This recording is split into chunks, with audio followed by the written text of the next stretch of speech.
My hands, usually steady and precise, trembled ever so slightly as I lowered the jeweler's loop. A sliver of ancient wood, part of a meticulously carved console table from the late 17th century, lay beneath my gaze. I'd spent the last 3 weeks coaxing life back into its desiccated fibers, filling hairline cracks with custom-tinted resin, polishing away centuries of grime to reveal the rich, original patina. This was my world, my quiet sanctuary, the careful, deliberate resurrection of forgotten beauty. Here, in my workshop with power tools and guards, surrounded by the comforting hum of a dust extractor and the faint scent of linseed oil, I found my peace. Each tool had its place, each piece of sandpaper its grit, each antique its story, waiting patiently for me to uncover it. The solicitor's letter, however, had introduced a discordant note into this carefully composed symphony. It had arrived 3 days ago, thick and formal, informing me of an unexpected inheritance, Blackwood Manor. A distant relative I barely remembered, a great-aunt twice removed, had apparently decided, in her final act, to burden me with a crumbling relic of a bygone era. My initial reaction was a sigh. Another project, yes, but one of unknown scope, pulling me away from the predictable rhythms of my bench. Still, a property of such age, even in disrepair, held a certain allure for a restorer like me. It was a challenge, a vast, complex puzzle. That determination, the same drive that made me spend hours perfecting a dovetail joint, was what propelled me to pack a small bag and set off. The drive was long, stretching into the kind of gray, drizzly afternoon that seems specifically designed to dampen spirits. The last hour was spent on a narrow, winding lane, barely more than a track, where the trees grew so dense their branches intertwined overhead, creating a perpetual twilight. The air grew heavy, damp, smelling of wet earth and something else. Something stagnant, like water trapped too long in a forgotten cistern. Then, through a sudden break in the oppressive canopy, I saw it. Blackwood Manor. It wasn't merely old, it was ancient, in a way that felt less like history and more like geology. The very stones seemed to sag under an immense, unseen weight. A truly colossal structure, it rose from a sea of untamed ivy and thorny brambles, its dark gray walls streaked with moss and lichen. Windows, countless and empty, stared out like the vacant eyes of a long-dead leviathan. Some were shattered, others boarded up, but most simply reflected the dull sky, offering no glimpse into the gloom within. The slate roof, once grand, now bristled with missing tiles, like gaps in a rotting set of teeth. 2 towering chimneys, once proud, now leaned precariously, threatening to crumble with the next stiff breeze. My breath caught in my throat. It was larger, far more imposing, than I'd envisioned.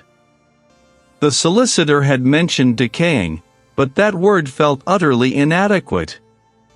This wasn't decay, this was a slow, deliberate surrender to the earth, a monument to entropy itself. I parked my modest estate car on the gravel sweep, which was less gravel and more a mix of weeds, loose stones, and compacted dirt. Not the peaceful quiet of my workshop, but an unnatural hush, as if the very air refused to move, holding its breath. The only sound was the faint drip drip drip of water somewhere, unseen, persistent. A gust of wind, smelling faintly of damp soil and something else, something metallic and faintly sweet, like old blood and forgotten spices, ruffled my hair. I pulled my worn tweed jacket tighter. The sheer scale of the place was overwhelming. It wasn't just a house, it was a fortress, a crypt, a silent sentinel watching over a forgotten past. I walked towards the main entrance, a massive oak door, studded with rusted ironwork. It was partially ajar, groaning slightly on one hinge, revealing a sliver of inky blackness beyond. A faint, almost imperceptible current of air wafted out, carrying with it that peculiar, stagnant smell, now stronger, tinged with dry rot and something else I couldn't quite place, something sharp, almost acrid. This wasn't merely an antique to be restored, this was a beast to be tamed, or perhaps, awakened. But the rest of me, the restorer, the problem solver, felt an undeniable pull. What secrets did this behemoth hold? What forgotten beauty lay beneath layers of neglect and decay? I pushed the heavy door open further, stepping across the threshold. My eyes, accustomed to the bright lights of my workshop, struggled to discern shapes in the gloom. The air was frigid, still, and tasted like dust and time. Somewhere, deep within the house, a floorboard creaked, a long, drawn-out sigh.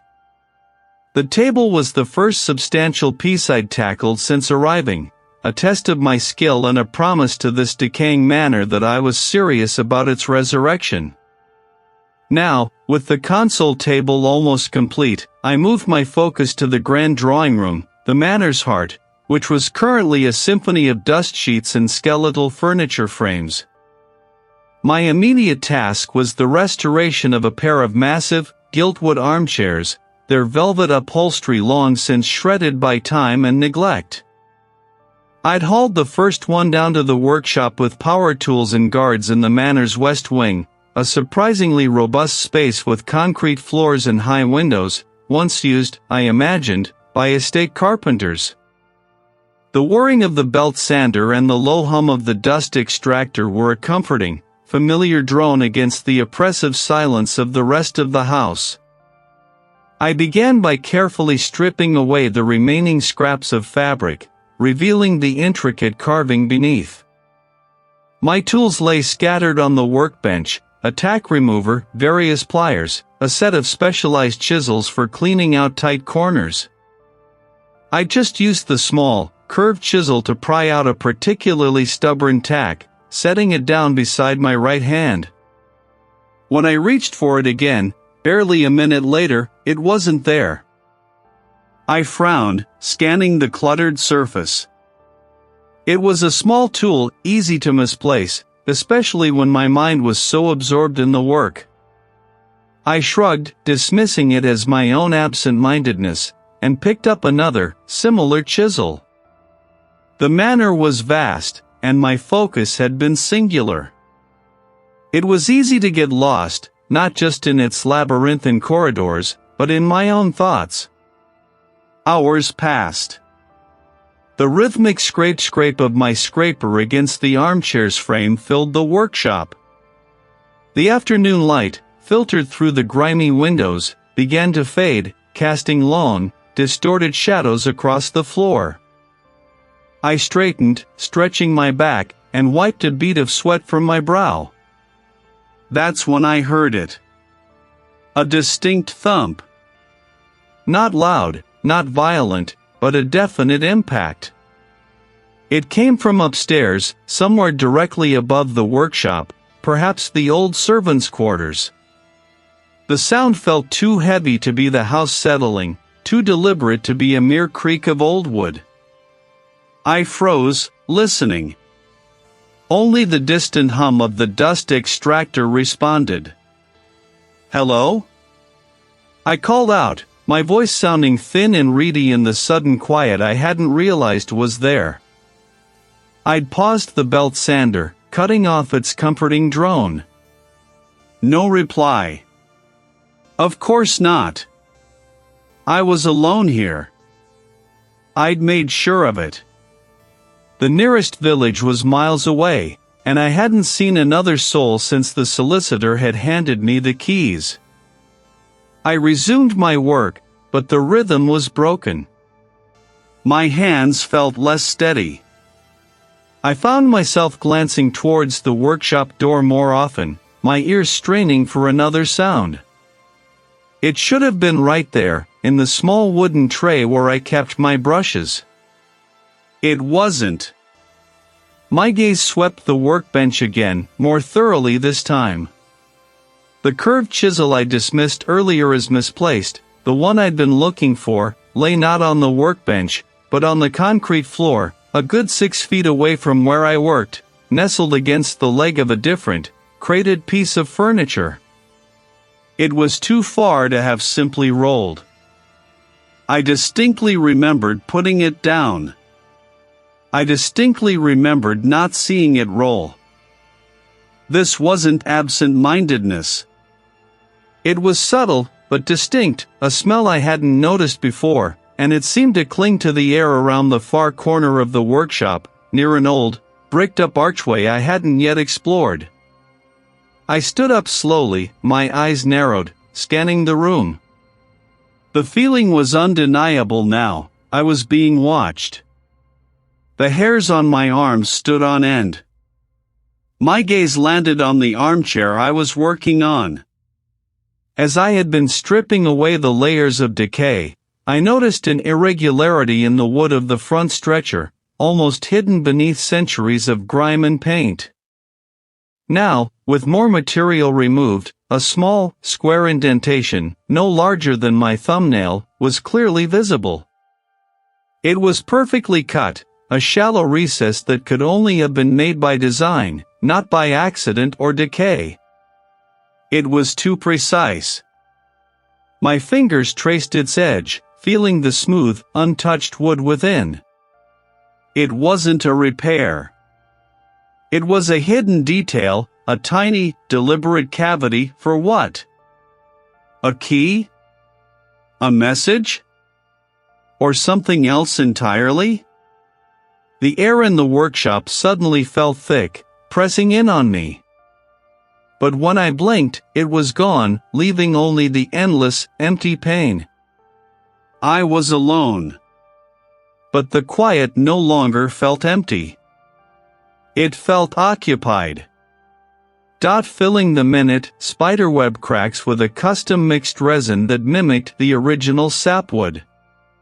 This was my world, the slow, methodical resurrection of forgotten beauty. But as I leaned back, stretching the stiffness from my neck, a nagging sense of unease settled over me.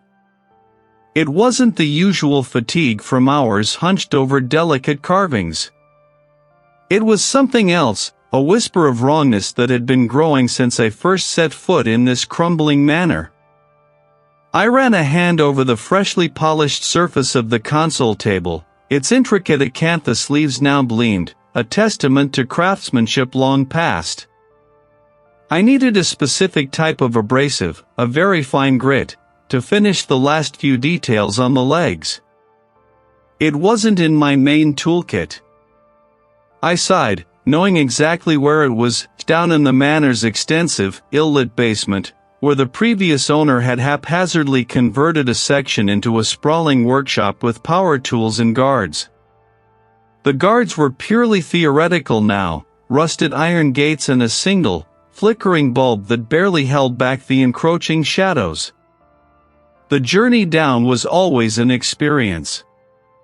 The air grew cooler, heavier, carrying the scent of damp earth and something metallic, like old pennies.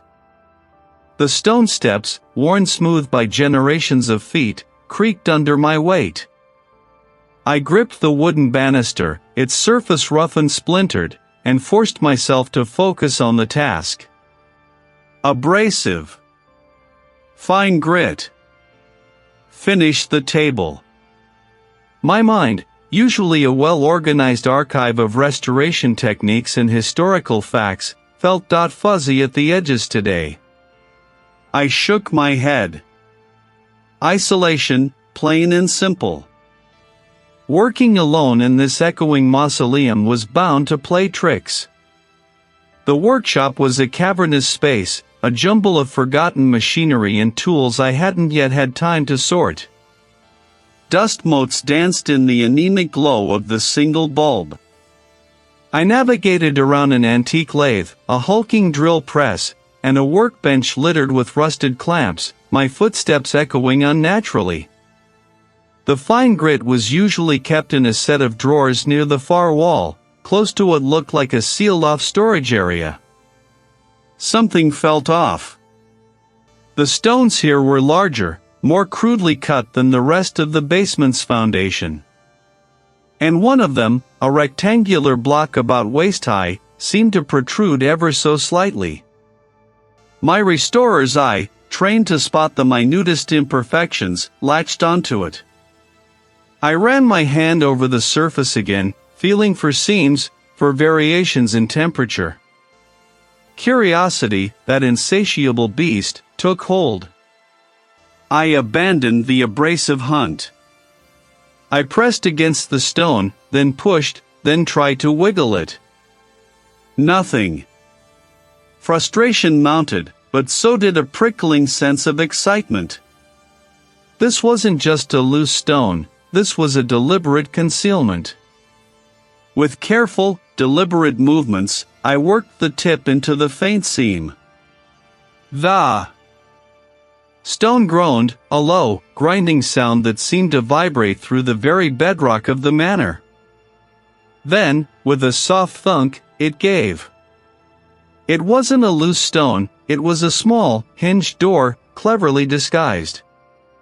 My heart hammered, a dull rhythm against my ribs. I pulled out a small, cedar box, unadorned and sealed with a brittle, tarnished brass clasp. The wood felt ancient, smooth from countless years of undisturbed repose. I carried the box back to the workbench, placing it carefully under the weak light. The clasp resisted, then snapped open with a tiny protest. Inside, nestled on a bed of desiccated velvet, was a single, leather-bound journal. Its pages, however, were filled with a spidery, faded script, written in what looked like iron gall ink. I opened it, the brittle pages crumbling slightly at the edges. The handwriting was erratic, sometimes neat, sometimes frantic, almost illegible. The entries were dated, stretching back to the early 18th century, but they weren't a coherent narrative. They were fragments, observations, warnings. The quiet ones, they forget. Their names, their faces, the very shape of their days. It is the house, the deep earth. Spoke of a hunger. They called her mad, but her eyes. They held a truth I dare not name. It feeds on what we leave behind. The memories, the stories. When the well runs dry, it turns to the living. Drain them of their light. The ritual. The sealing. Keep it contained. Do not speak its name. Do not acknowledge its presence. To remember is to invite. My breath hitched. My skin crawled. This wasn't local gossip or a diary of a lonely resident. This was an account of something profoundly disturbing, something malevolent and endemic to this very place. My mind tried to rationalize it, a superstitious ancestor, a troubled mind, but the sheer conviction in the writing, the desperate urgency of the warnings, clawed at me. I closed the journal, the weight of it suddenly immense. I stood there, the words echoing in my mind. They forget. Their names, their faces. A jolt. What was I doing down here again? The abrasive. Yes. I'd come for the abrasive. But for a fleeting moment, the reason had utterly vanished. It was only for a second, a brief, unsettling blank, like a flicker in a poorly made film. Too much history, too many ghosts. This journal, this discovery, it was playing with my head. Stress, plain and simple. The sheer isolation of this place was finally getting to me. I looked around the workshop, at the silent, hulking machinery, at the closed cedar box on the workbench. Was that truly why I came down here? Or had I been looking for something else entirely? The memory felt thin, somehow. Like a photograph faded by too much sun. The fine grit felt suddenly insignificant. A jolt. What was I doing down here again? The abrasive. Yes. My mind was just tired. That had to be it. But the feeling persisted, a cold, thin thread of unease woven into the fabric of my thoughts. It wasn't just fatigue. It was something else, something that felt like a subtle erosion, a slow scraping away of the edges of my own understanding. I needed answers, not just about the manor's architecture, but about its very soul. I abandoned the abrasive for the moment, my focus shifting. The old library, a room I'd mostly used for storage, beckoned. It was crammed with forgotten tomes, brittle journals, and dusty ledgers. I spent the next few days immersed in them, the scent of aged paper and dry rot filling my nostrils. My fingers, usually so precise with delicate restorations, now fumbled through brittle pages, searching for a pattern, a name, anything that might explain the gnawing emptiness I felt. The records were fragmented, maddeningly incomplete. There were entries about the manor changing hands, often abruptly. A merchant in the late 1700s, described as of sound mind and robust constitution, suddenly retired from all affairs and was never seen in public again. A century later, a land baron's wife, known for her vibrant garden parties, simply ceased to receive guests, her name fading from social registers as if she'd never existed. Just an emptying. The more I read, the more the lines between the past and my present blurred. One morning, after a particularly vivid nightmare where my own reflection in a mirror simply wasn't there, I found myself in the master bathroom, razor in hand, staring at the porcelain sink. I spun around, my eyes scanning the empty room, but there was nothing. The air was still, heavy. I dismissed it as a trick of the old house, the wind perhaps, or the lingering echo of my dream. A fleeting murmur in the study, just as I turned a page in a fragile diary. A soft, sibilant rustle from the corner of the dining room, empty save for the shrouded furniture. Each time, it was too quick, too faint to pinpoint, leaving me with a prickle of unease that settled deep in my bones. The memory lapses, too, began to deepen. I'd walk into a room, a specific task on my mind, only for the purpose to evaporate the moment I crossed the threshold.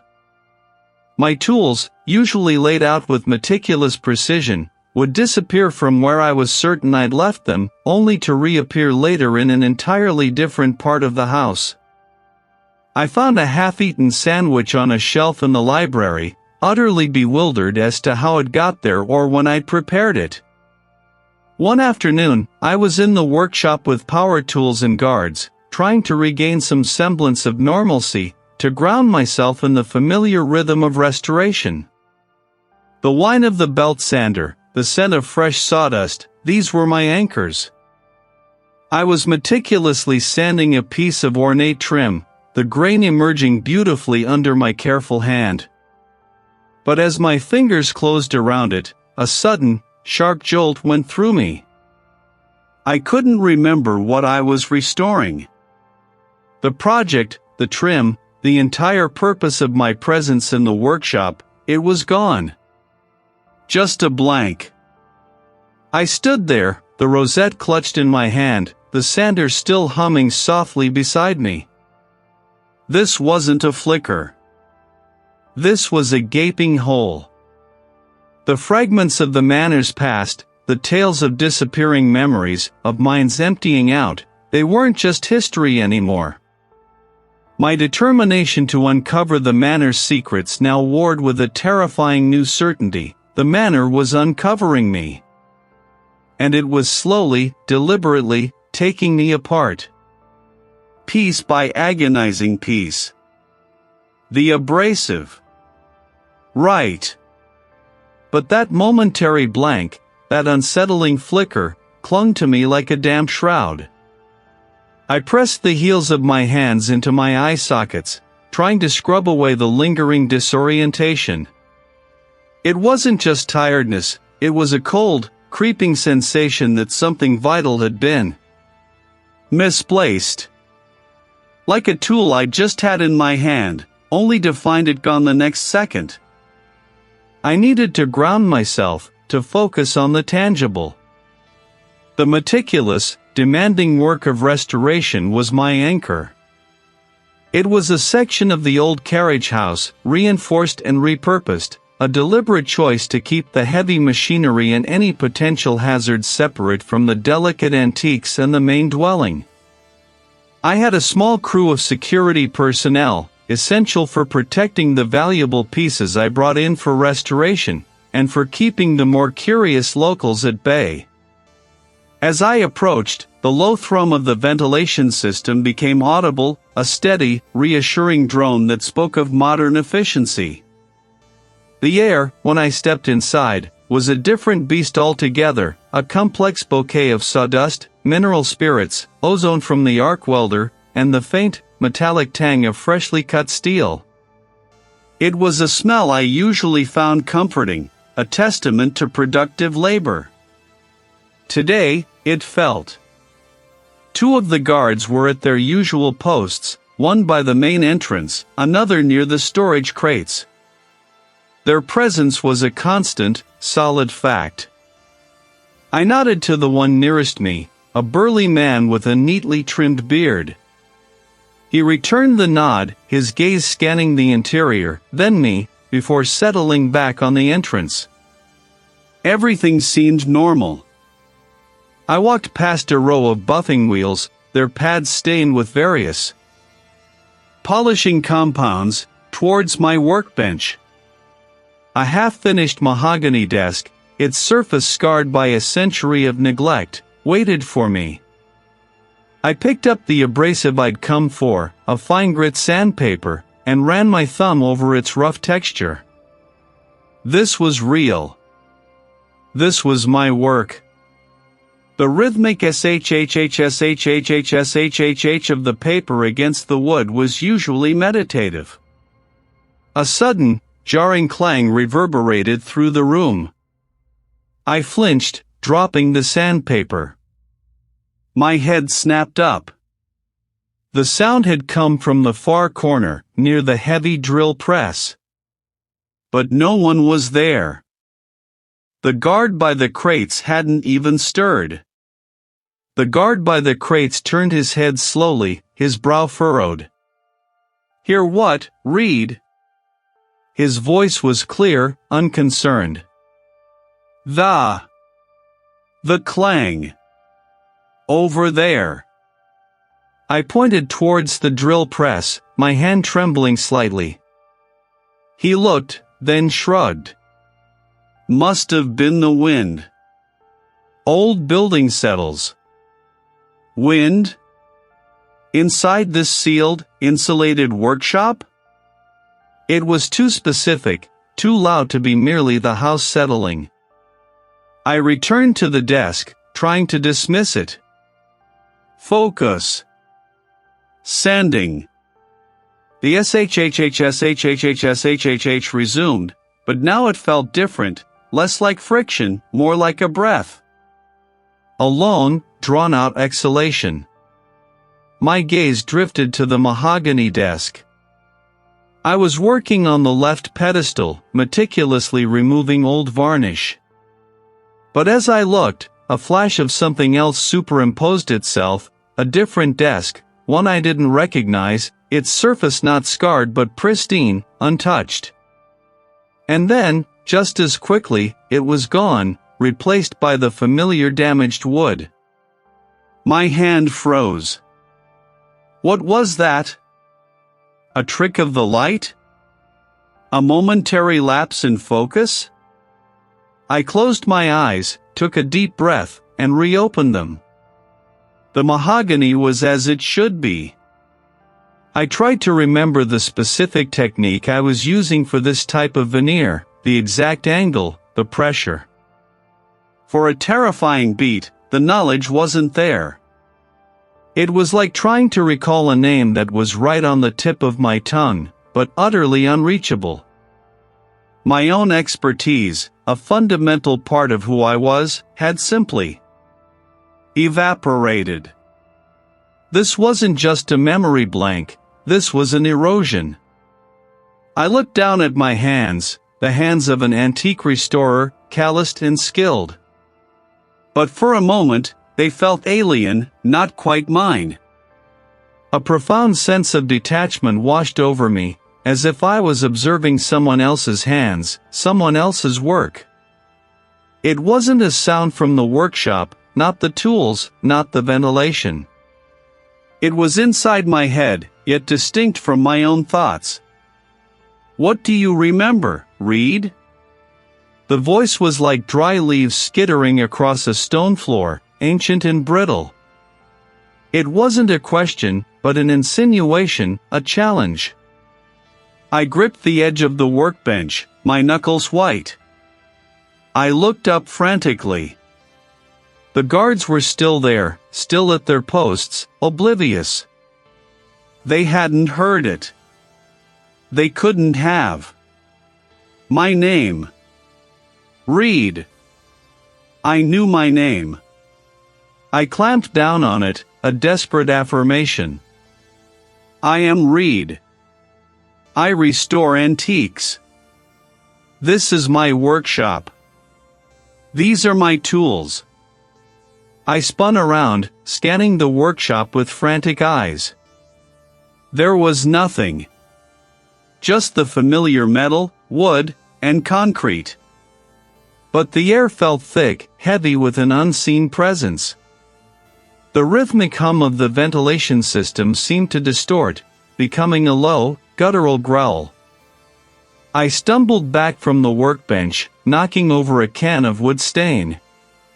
My breath hitched in my throat. I stared at him, my mind scrambling. Was he real? Were any of them real?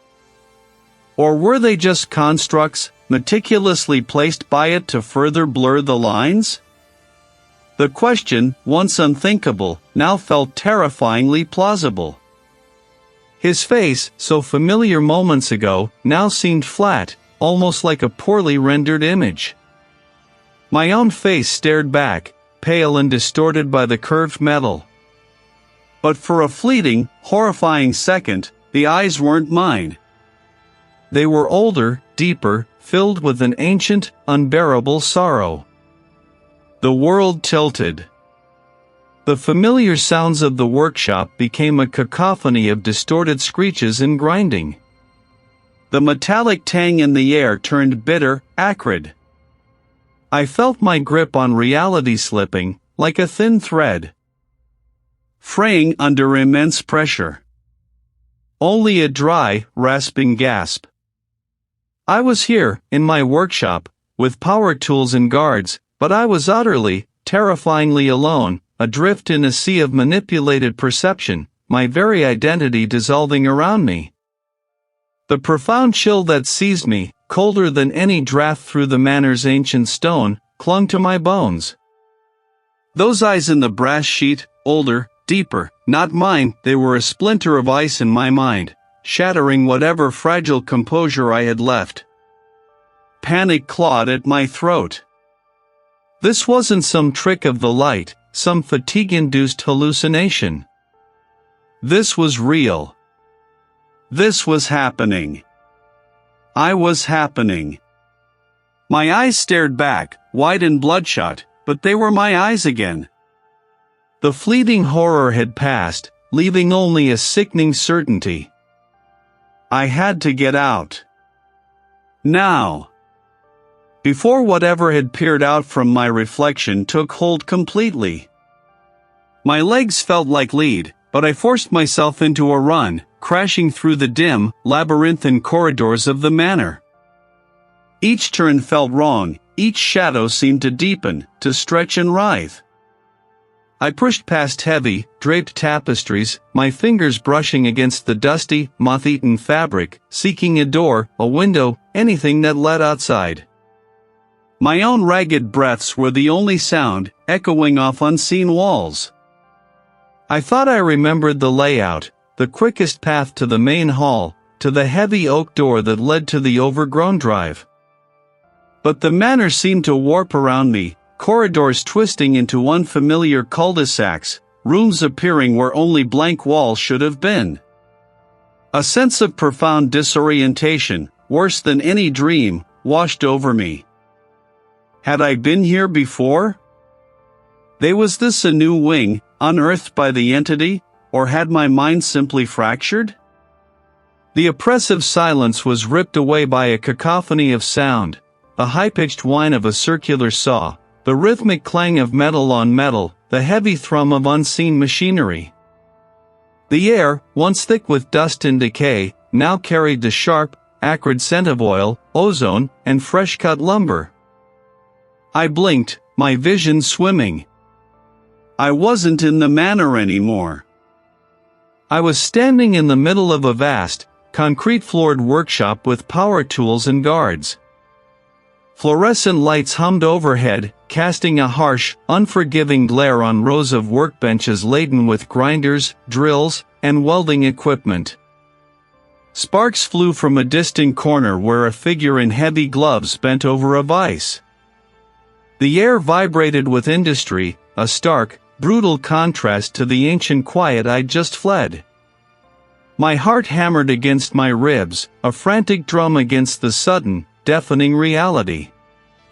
How had I gotten here? The last thing I remembered was the manor, the twisting corridors. Then I saw them. Two figures, solid and unmoving, stood near a wide, metal-shuttered exit. The guards. Their presence was undeniable, a stark, physical barrier. They didn't look at me, didn't acknowledge my sudden, disoriented appearance. They simply stood, silent sentinels. Hello? My voice cracked, barely audible above the industrial din. No one looked up. The figure welding continued their task, a shower of bright orange sparks arcing through the air. The guards remained like statues. I took a tentative step towards the exit, my eyes fixed on the guards. They didn't move. Another step. My legs were still wobbly, but a desperate surge of adrenaline propelled me forward. This was my chance. Maybe I'd simply wandered out, somehow, in a fugue state. As I drew closer, the guard on the left shifted, just slightly. A subtle turn of the head, enough to indicate I was being watched. I froze. Their stillness was more menacing than any shouted command. It spoke of absolute control, of a boundary that would not be crossed. I need to leave, I stammered, my voice sounding impossibly weak. They didn't speak. They didn't gesture. They simply were. They weren't reacting like normal people. No challenge, no warning. Just an impenetrable, silent presence. Reed. My name was Reed. But the rest felt hazy, like trying to grasp smoke. How long had I been? Whatever this was? Days? Weeks? What was the last thing I had restored? A porcelain doll? A grandfather clock? The details eluded me, just out of reach, like words on the tip of my tongue. Desperation flared. I wouldn't be trapped here. Not after what I'd seen in the brass. I took another step, then another, picking up pace, determined to walk straight past them. The closer I got, the more unnatural their stillness became. Not with a step or a lunge, but with a slow, deliberate raising of a hand. It was a simple gesture, yet it carried an immense, crushing authority. A universal sign to stop. I stopped dead. The air around them seemed to thicken, to press in on me. It wasn't just the guards, it was the space itself. The workshop, the noise, the smells, they were all part of it. Then, a flicker of movement in the background. Beyond the guards, near a stack of raw metal sheets, I saw it. A glint of brass. A familiar, ornate handle. My own tool chest. The one I had brought to the manor. This wasn't just a workshop. This wasn't an escape. This was another chamber of the manor, twisted and reshaped by the entity, a prison constructed from my own tools, my own intentions, guarded by its silent, unyielding wardens. I wasn't leaving. I was merely moving deeper into the nightmare. They were extensions of the manor itself, of the thing that was slowly, meticulously, erasing me. Panic clawed at my throat. This wasn't some trick of the light, or a phantom limb of grief. This was something else entirely. Something that looked back. I stumbled away from the tarnished mirror, my breath ragged, the air suddenly thick and heavy around me. My own hands felt foreign, clumsy as I fumbled for the door. I needed to get out, needed to be somewhere. Productive. Somewhere I could think, or at least pretend to.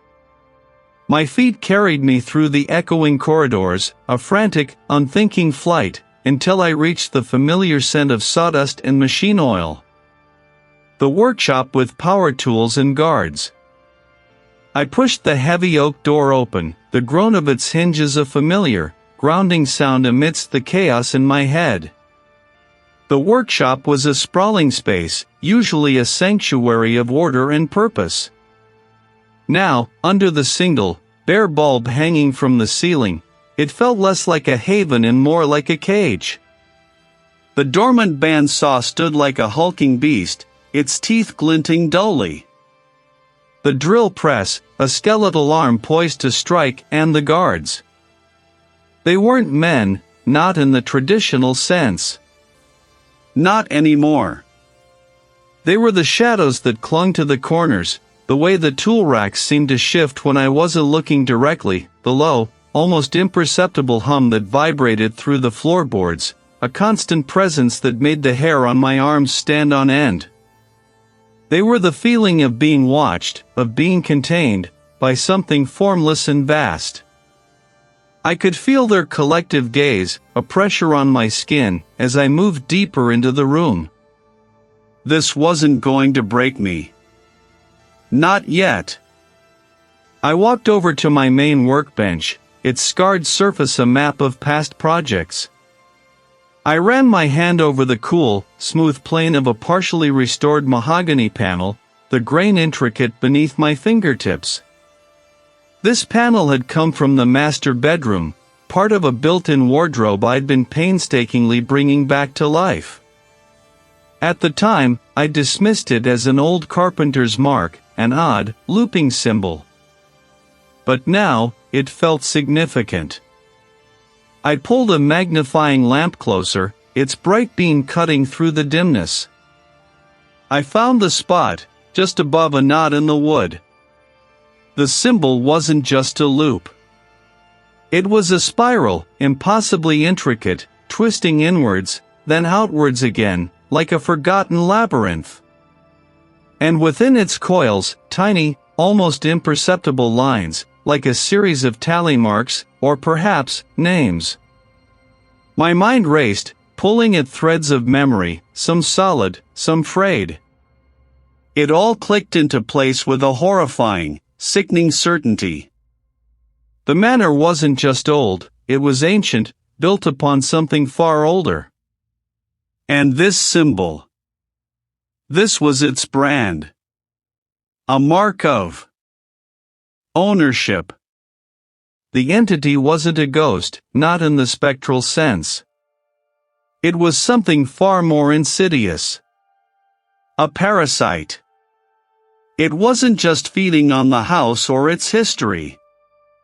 It was feeding on me. On my memories, my experiences, my very sense of self. It was slowly, meticulously, devouring my identity, like a slow-acting acid eating through a precious antique. Each forgotten detail, each blurred face, each moment of confusion, these were its meals. It was filled with archaic script, painstakingly translated over weeks. I'd focused on the architectural notes, the descriptions of hidden passages. But now, I flipped to a page I dismissed as superstitious nonsense, a rambling account from a long-dead occupant. The house demands its due.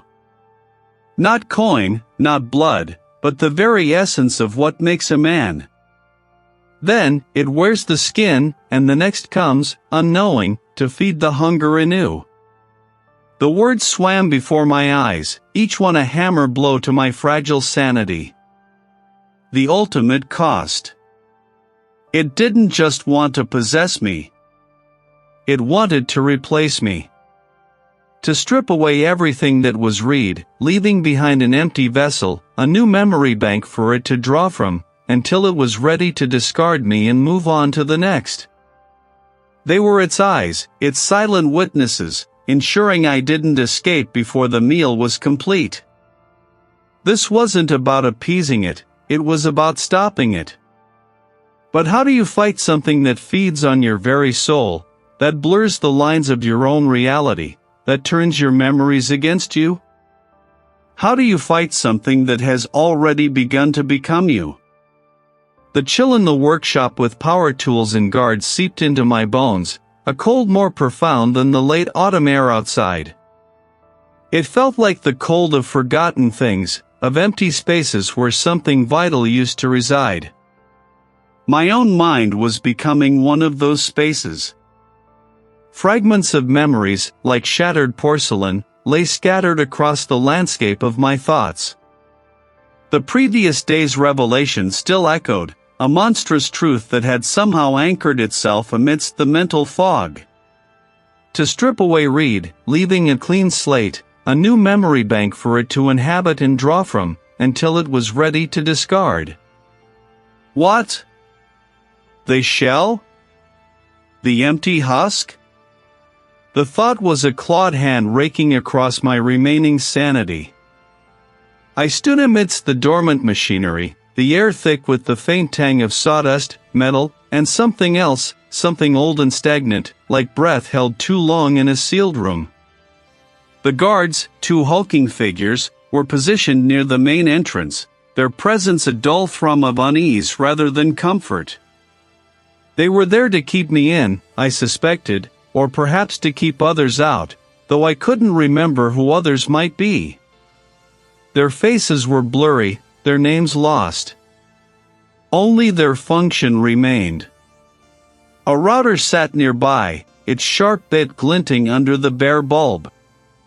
A circular saw, its teeth menacing, waited patiently. Tools designed for creation, for shaping and refining. But what if they could be used for something else, for unmaking? The entity fed on memory, on identity. It consumed and replaced. So, what if I denied it? Not by fighting it directly, that was clearly futile, given the state of my mind, but by choosing what it would take. A desperate, horrifying gamble. If it wanted to replace me, it needed a complete blueprint. What if I willingly, deliberately, erased a crucial part of who I was, not allowing the entity to take it, but destroying it first? The thought was monstrous. What would be left? A ghost of a man, perhaps. But it would be my ghost, not its replacement. I walked slowly towards a section of the workshop dedicated to smaller, more intricate tasks, the meticulous restoration of delicate wooden inlays, the painstaking repair of antique clockwork. This was my sanctuary, my craft. This was Reed. But now, even that comfort was tainted. What defines Reed? The question echoed, bouncing off the cavernous walls of my skull. My name? My memories of the manor, of my family, of my life before this. Before it? Or was it my skill? My ability to see the beauty in decay, to coax life back into forgotten objects? The entity wasn't just taking memories, it was taking the capacity for memory, the very architecture of my identity. It was dismantling me piece by piece, then rebuilding with its own twisted materials. My plan needed to disrupt that process. It wasn't about hiding memories, it was about destroying the framework it needed to reconstruct.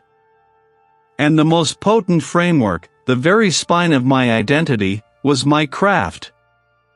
My understanding of restoration, of history, of the delicate dance between preservation and transformation. I would sacrifice my skill. My knowledge. How? Not the power tools, not for this. This required something more precise, more internal. I remembered a passage from an old restoration treatise, something about undoing the hand of time with careful, deliberate deconstruction. I would deconstruct myself. The specific mechanism was still hazy, a terrifying, half-formed notion. But the intent solidified, hard and unyielding as the iron vise on the workbench. I would use the very principles of my craft against myself. I would meticulously unlearn, dismantle, forget every technique, every nuance, every precious detail of my life's work. I would turn my mind into a ruin, a deliberately damaged artifact, so utterly compromised that it would be useless to the entity. The cost would be immense. But I would have chosen it. I would have made the sacrifice. And in that choice, in that act of self-mutilation, I would retain the last vestige of Reed, my will. My breath hitched, a dry, rasping sound in the quiet workshop. The guards remained impassive, oblivious to the war raging within me. My hands trembled, not with fear, but with a terrible, desperate resolve. This was it. The only way. To burn down my own house, to deny the invader a home. The whine of the bandsaw, though currently idle, still vibrated in the air of the workshop with power tools and guards, a low hum beneath the more immediate scrape of my carving tools. My hands, usually so steady, trembled as I brought the tiny chisel to the surface of the small, intricately carved wooden box. This wasn't just another restoration. This was everything. My plan, a desperate, fragile thing forged in the crucible of dwindling sanity, was simple, to reforge. Not just the box itself, but the connection it represented. I'd found it tucked away in a hidden compartment behind a loose brick in the manor's oldest wall, its carvings almost entirely obliterated by time and some insidious decay that felt deliberate. I believed it was a key, an anchor, perhaps even a cage.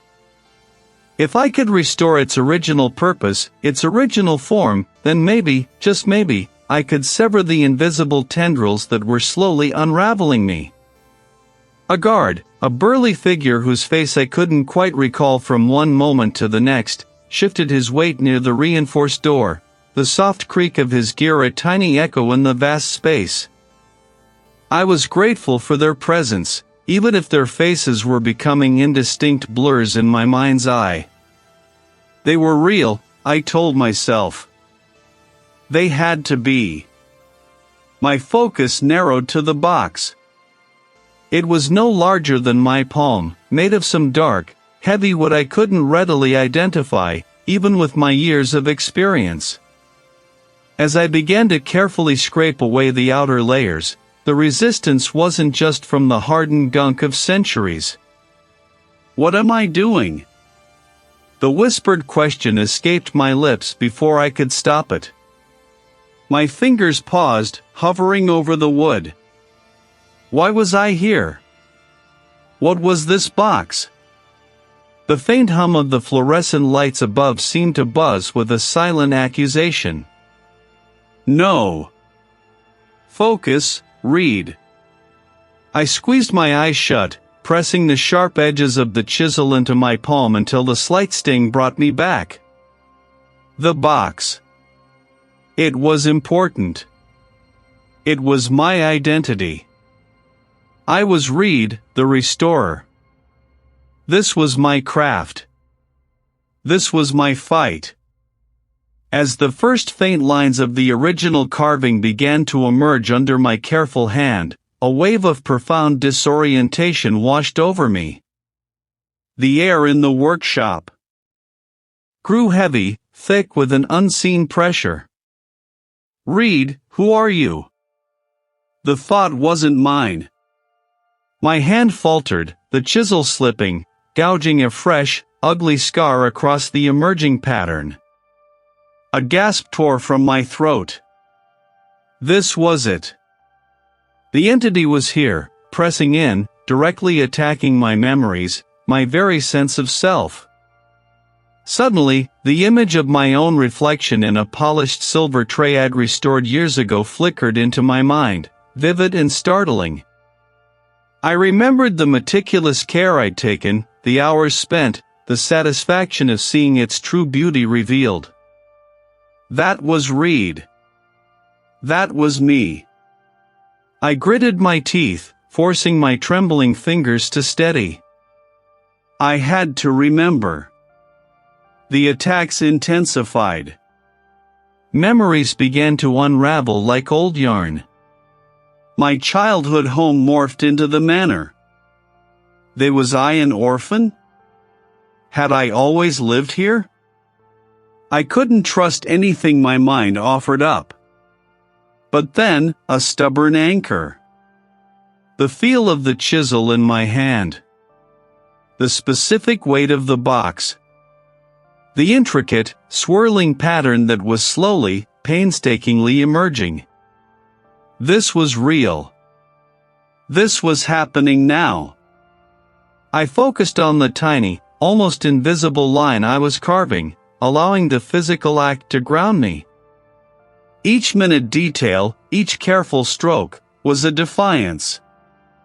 The entity wanted me to forget, to become an empty vessel for its own fragmented existence. But I would not.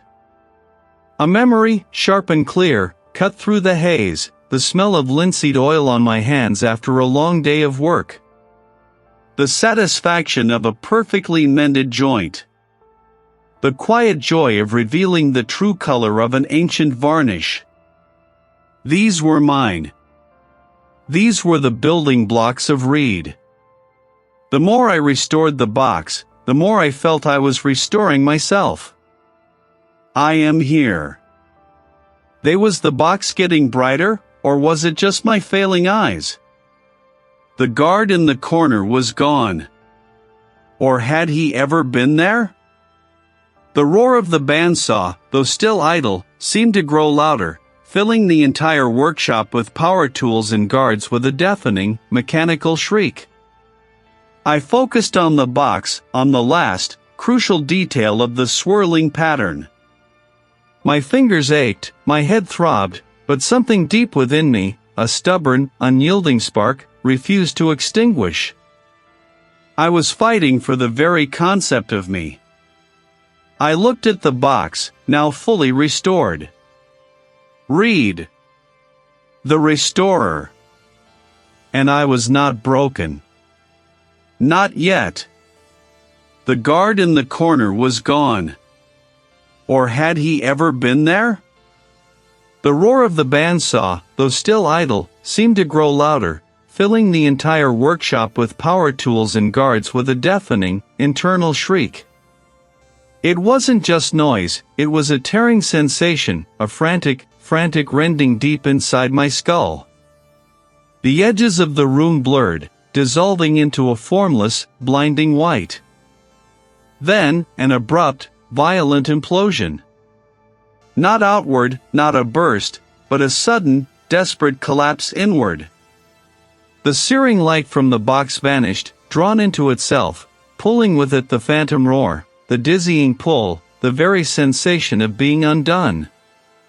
It was like a vacuum, a sudden, absolute silence after an eternity of unbearable noise. My knees buckled. I hit the cold concrete floor with a dull thud, my hands instinctively reaching out, finding nothing but grit and a faint, metallic tang.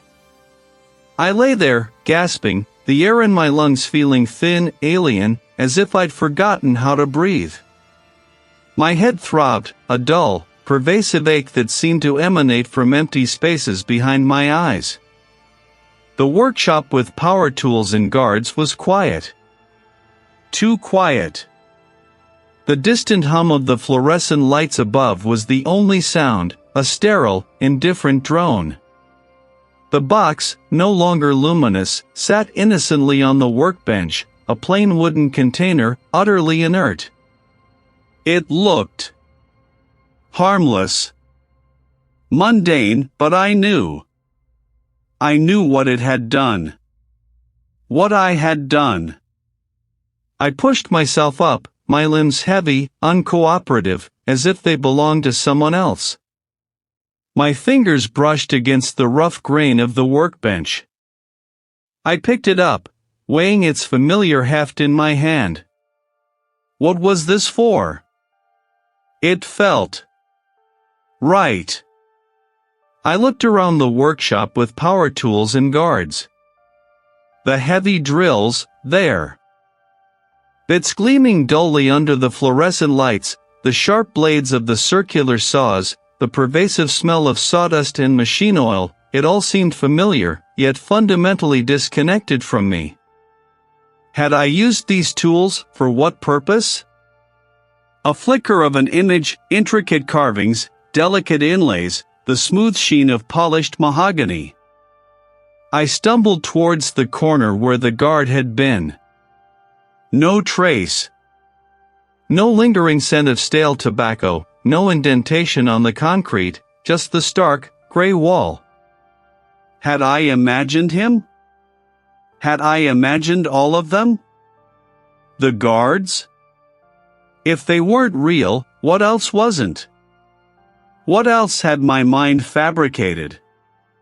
I found a small, grimy mirror tacked to a support beam, probably for checking a quick cut. My reflection stared back. My eyes, though, were the most disturbing.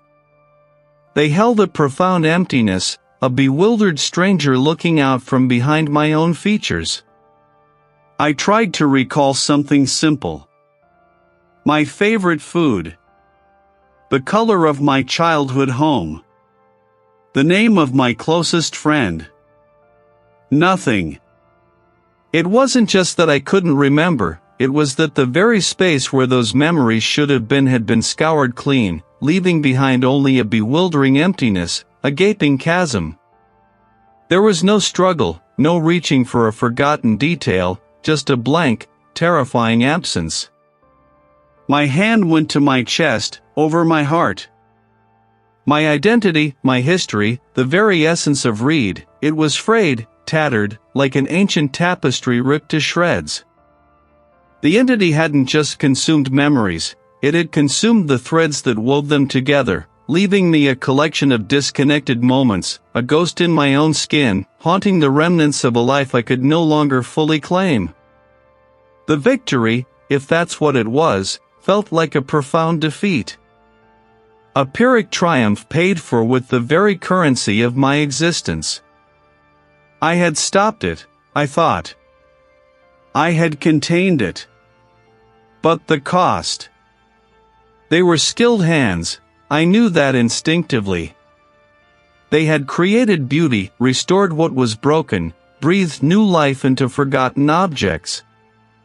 But what had they been working on recently? The manor.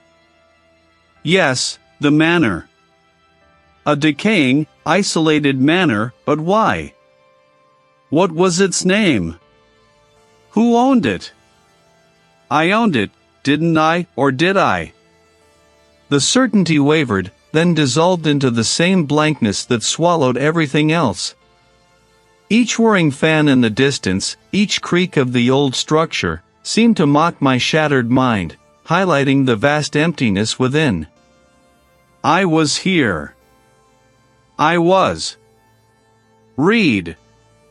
But the rest of the story, the context, the rich tapestry of a life lived, it was gone. This wasn't a temporary amnesia, a fog that would eventually lift. The entity was gone, perhaps, but it had left its indelible mark, a gaping wound in the very fabric of my being. I was an antique, meticulously restored in parts, but with its most vital, irreplaceable elements irrevocably lost. The hum of the industrial ventilation system was a constant, low thrum against my skull, a sound I'd come to associate with a fragile kind of peace. I was in the workshop with power tools and guards, a place of order and tangible work, far from the suffocating decay of the manor. Or so I told myself. Here, the air smelled of ozone, sawdust, and the faint, acrid tang of cutting oil, a stark contrast to the dust and damp earth that had clung to me for how long? Time was still a slippery thing, a stream where some pebbles held fast and others simply dissolved. I remembered leaving. Or, at least, I remembered the feeling of leaving. A desperate, scrambling escape, a frantic dash through overgrown gardens, the oppressive weight of the manor's gaze on my back. I'd made it out. I'd won. The entity, that devourer of self, was trapped within its crumbling walls, starved of the memories it craved. I had, somehow, found a way to resist, to push back, to reclaim enough of myself to flee. That was the story I clung to, the narrative I'd meticulously rebuilt in the quiet moments between the whirring of saws and the rhythmic tap of my hammer. My hands, I knew, were skilled. They moved with an innate precision, guided by an instinct that felt older than any memory I possessed. Today, I was working on a small, intricate wooden box, its surface scarred by time and neglect. The fine grain of the walnut felt familiar beneath my fingertips, the scent of the freshly planed wood a comfort. This was my craft, my identity. This was Reed. A shadow fell across my workbench. One of the guards, a burly figure with a perpetually grim expression, stood silently beside me. He didn't speak, didn't move, just watched. His presence was a constant, a reminder that my newfound freedom, if that's what it was, came with conditions. They were always there, these silent watchers, positioned at the heavy steel doors, patrolling the perimeter, their boots echoing softly on the concrete floor. They were here for my protection, I was told. To ensure I remained safe, undisturbed. But sometimes, when the hum of the ventilation system seemed to mimic a whisper, I wondered if they were protecting me, or protecting others from me.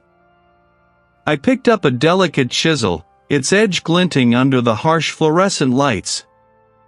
The box needed a new hinge, a tiny, almost invisible piece of brass. My focus narrowed, the world shrinking to the intricate task at hand.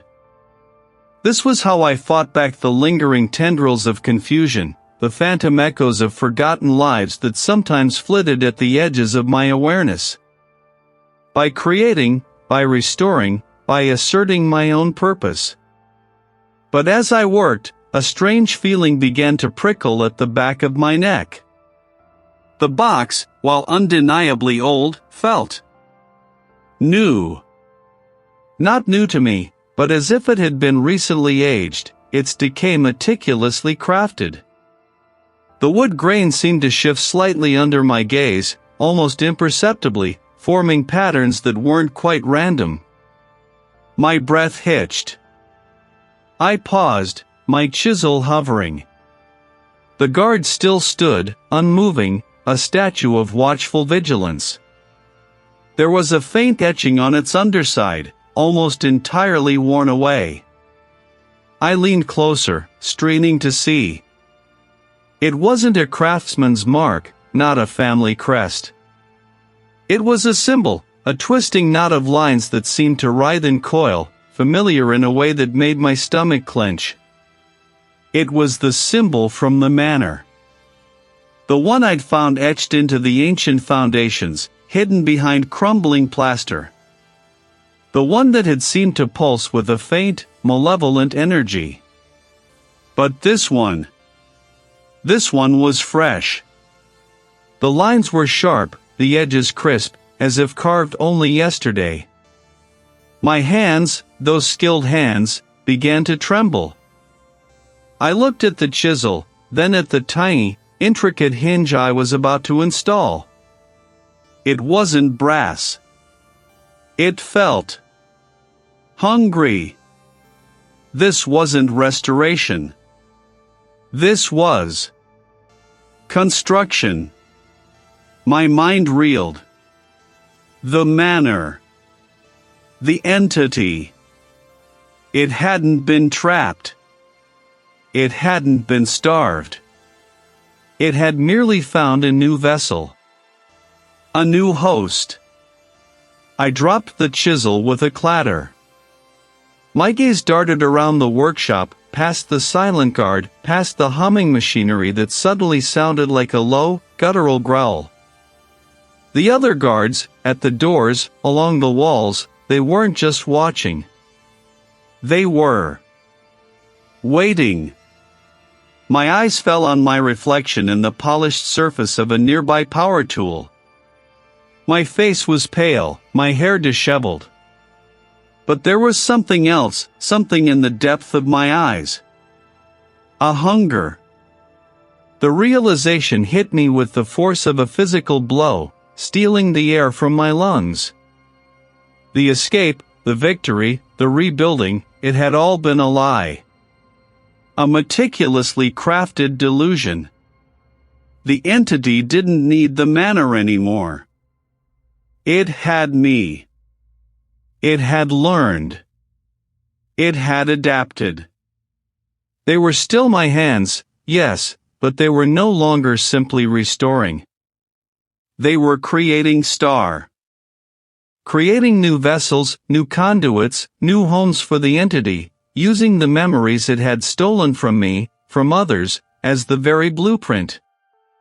The box wasn't an antique, it was a cage, or perhaps a seed. And I, Reed, the meticulous antique restorer, was merely its most exquisite tool. My victory had been nothing more than my final, horrifying transformation. I was not free. I was the manor. And I was building more. A silent approval. My turn. Our turn.